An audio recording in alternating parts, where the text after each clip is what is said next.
Fortunatamente non siamo ancora ai livelli di uno dei più celebri film di Alfred Hitchcock, ma obiettivamente in piazza San Marco c'è un grosso problema con i gabbiani. Ultimamente attaccano anche i nostri camerieri quando escono con i vassoi, quando vedono cibo si mettono anche d'accordo, proprio in 2 o 3, attaccano il cameriere e si appoggiano sul vassoio, portano via il cibo e sono molto pericolosi anche perché ci capita che sui tavoli stessi vanno praticamente attaccano il vassoio dei clienti e se ci sono bambini è una cosa molto seria. Ecco la quotidiana attività dei camerieri dei più noti caffè del Salotto Buono di Venezia. Ma lo spruzzino ad acqua può non bastare a dissuadere i volatili più grandi e più motivati.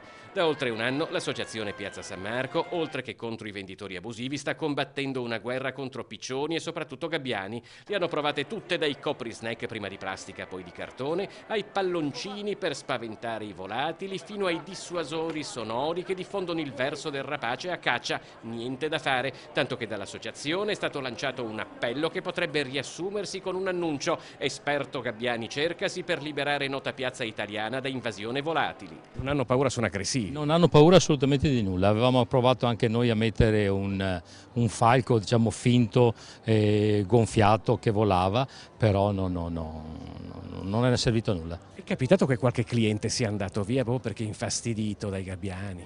E succede anche questo, sì, c'è stata gente che si è spaventata, ha chiesto il conto ed è andata via. C'è qualcuno a livello di istituzione a cui ci si può rivolgere o vi siete già rivolti?